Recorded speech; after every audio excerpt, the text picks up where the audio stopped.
万步先天，为什么？ Halo guys, bagaimana kabar kalian hari ini? Semoga masih tetap semangat dan selalu ceria ya. Di video kali ini, Mimin akan kembali membahas donghua kesayangan kita semua yang berjudul Apotheosis episode ke-36.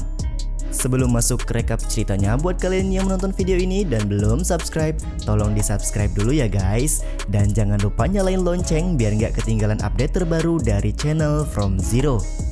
Di akhir episode ke-35 kemarin, pagoda gambar penjaga keamanan kota Baidi hancur lebur karena serangan iblis yang dipimpin langsung oleh dua panglima iblis.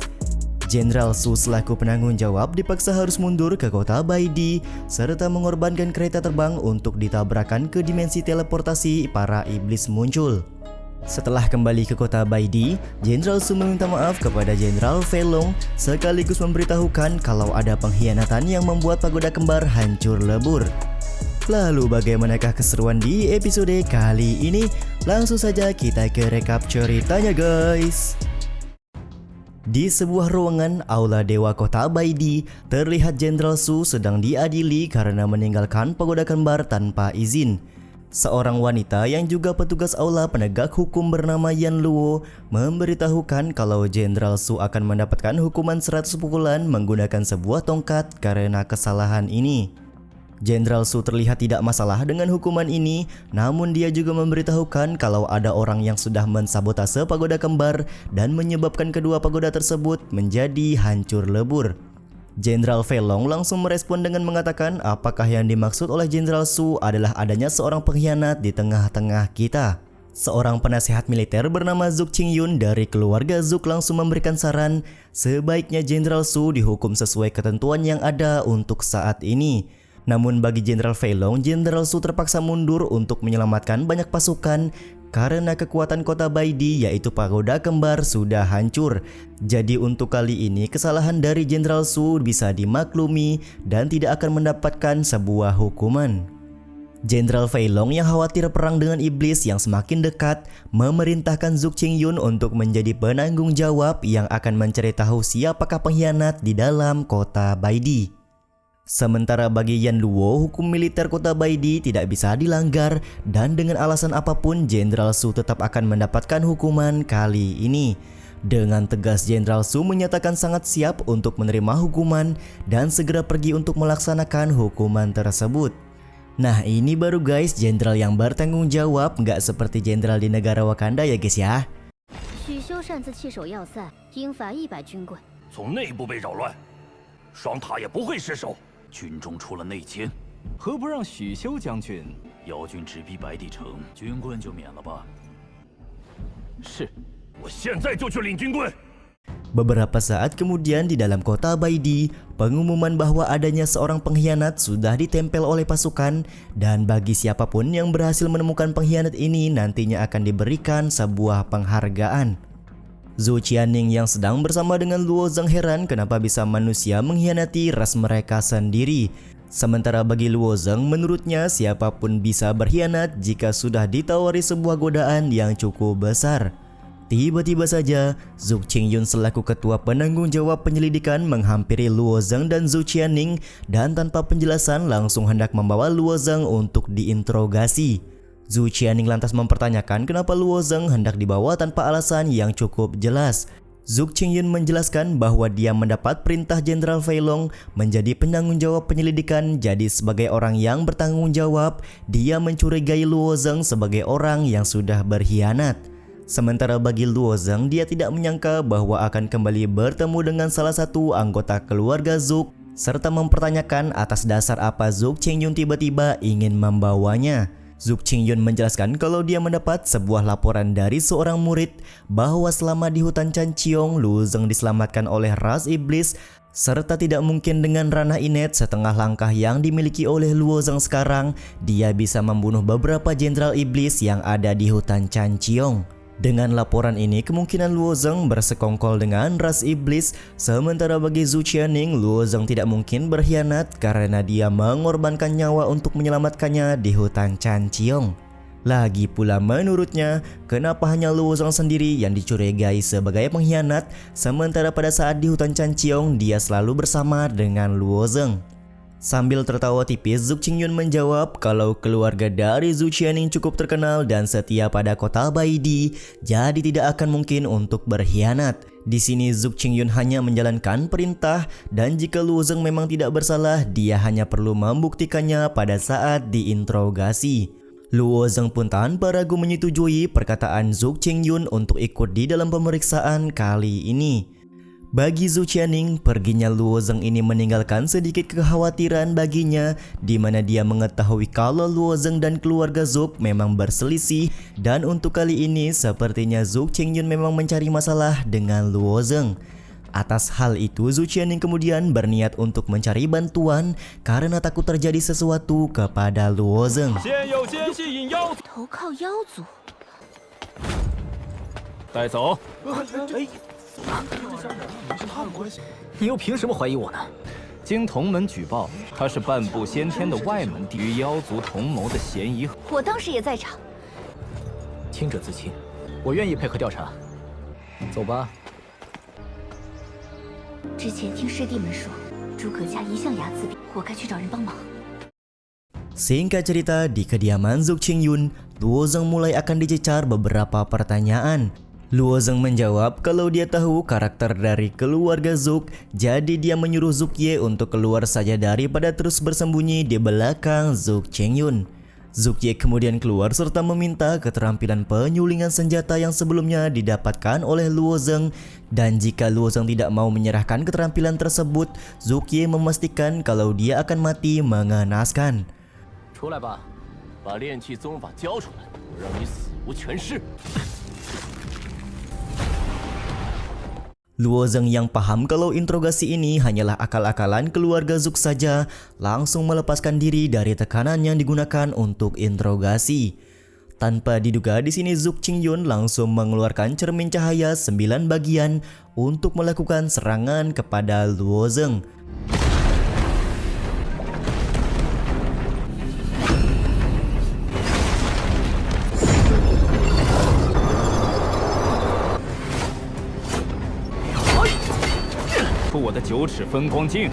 Luo Zeng langsung merespon serangan ini dan mengatakan kalau Sekte Qingyun dan kota Baidi pasti tidak akan memaafkan kelakuan Zhuge Qingyun pada saat ini.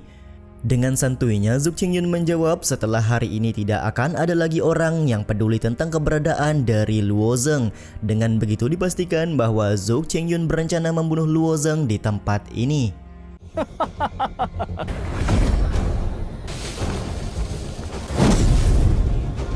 Langkah pertama yang digunakan oleh Zhuge Qingyun adalah mengeluarkan prajurit armor baja untuk membunuh Luo Zeng. Namun di sini kelihatan kalau Luo Zeng menggunakan teknik tinju iblisnya untuk mengalahkan prajurit armor baja milik Zhuge Qingyun tersebut. Kecepatanmu terlalu lambat kalau ingin membunuhku, ucap Luo Zeng dengan sangat percaya diri setelah mengalahkan prajurit armor baja milik Zhuge Qingyun.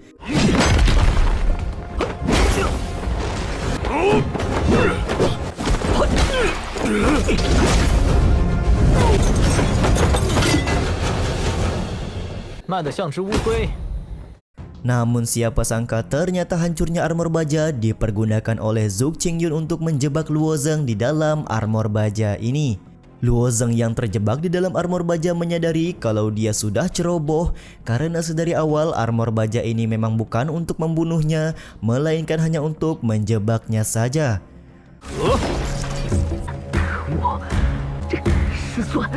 Terjebaknya Luo Zeng ini membuat Zhuge Qingyun memerintahkan Zhuge Ye untuk membunuh Luo Zeng dengan menggunakan sebuah pedang. Terlihat keraguan-raguan di wajah Zhuge Ye karena selama ini dia sama sekali belum pernah membunuh orang. Namun kakaknya meminta Zhuge Ye untuk tidak khawatir karena pembunuhan Luo Zeng akan menjadi tanggung jawabnya. Keraguan Zhuge Ye untuk langsung membunuh Luo Zeng semakin kuat karena Luo Zeng menggunakan aura naga Azura untuk menakut-nakuti Zhuge Ye. Luo Zeng mengatakan jikalau Zhuge Ye ingin membunuhnya cepat saja lakukan, karena jika tidak dia akan memburu Zhuge Ye selama Zhuge Ye masih hidup.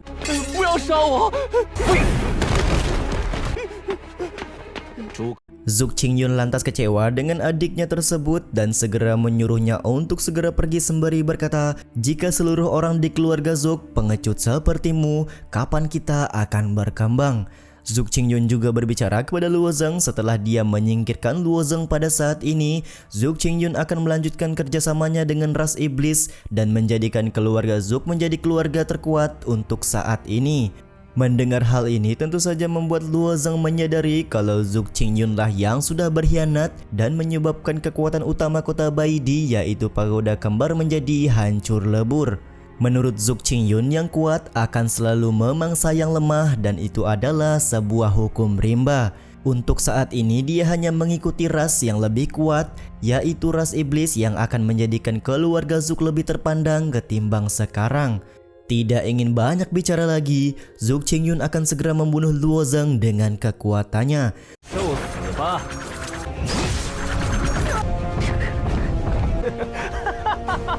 Terlihat belasan pedang menancap di tubuh Luo Zheng dan membuat Zhou Qingyun tertawa puas karena sebentar lagi Luo Zheng pasti akan mati. Namun siapa sangka bahwa tusukan pedang ini membuat Luo Zheng sangat marah dan mengatakan kalau ratusan nyawa prajurit yang mati pada saat melawan iblis akan digantikan oleh nyawa dari Zhou Qingyun. Luo Zheng langsung menggunakan teknik 100 sisik naga azure untuk melakukan serangan-serangan kepada Zhou Qingyun. 有两下子，龙鳞之力，呀！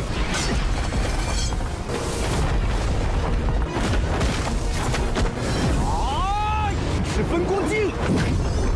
Pada saat Luo Zheng gencar menyerang, Zhou Qingyun kembali menggunakan cermin cahaya 9 bagian untuk meredakan serangan tersebut sekaligus memojokkan Luo Zheng. Zhou Qingyun mengatakan kalau cermin cahaya 9 bagian adalah prototipe pelindung dari pagoda kembar Qian Kun, jadi Luo Zheng pasti akan sangat sulit untuk keluar dari kepungan cermin ini. Sementara bagi Luo Zheng, cermin cahaya 9 bagian bukanlah halangan baginya untuk membalaskan dendam prajurit yang sudah mati di dalam medan perang, dan dia juga mengatakan orang yang selalu bersembunyi seperti Zhou Qingyun tahu apa tentang hukum rimba.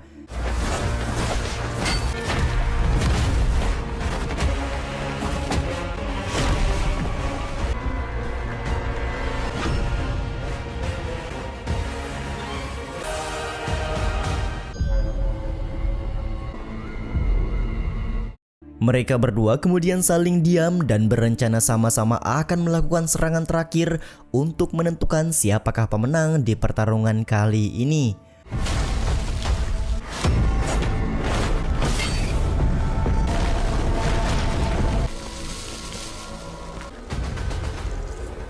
Gedung bangunan di sekitar area pertarungan tampak runtuh ketika Luo Zheng dan Zhou Qingyun beradu kekuatan.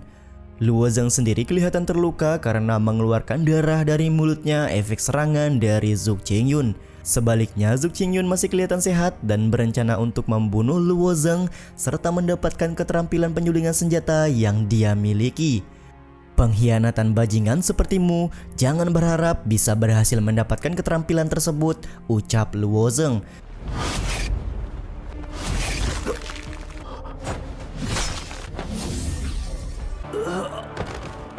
一个半步先天，为什么？ Benar saja, secara tiba-tiba serangan yang diberikan oleh Luo Zheng sebelumnya mulai menunjukkan efek di tubuh Zhou Qingyun.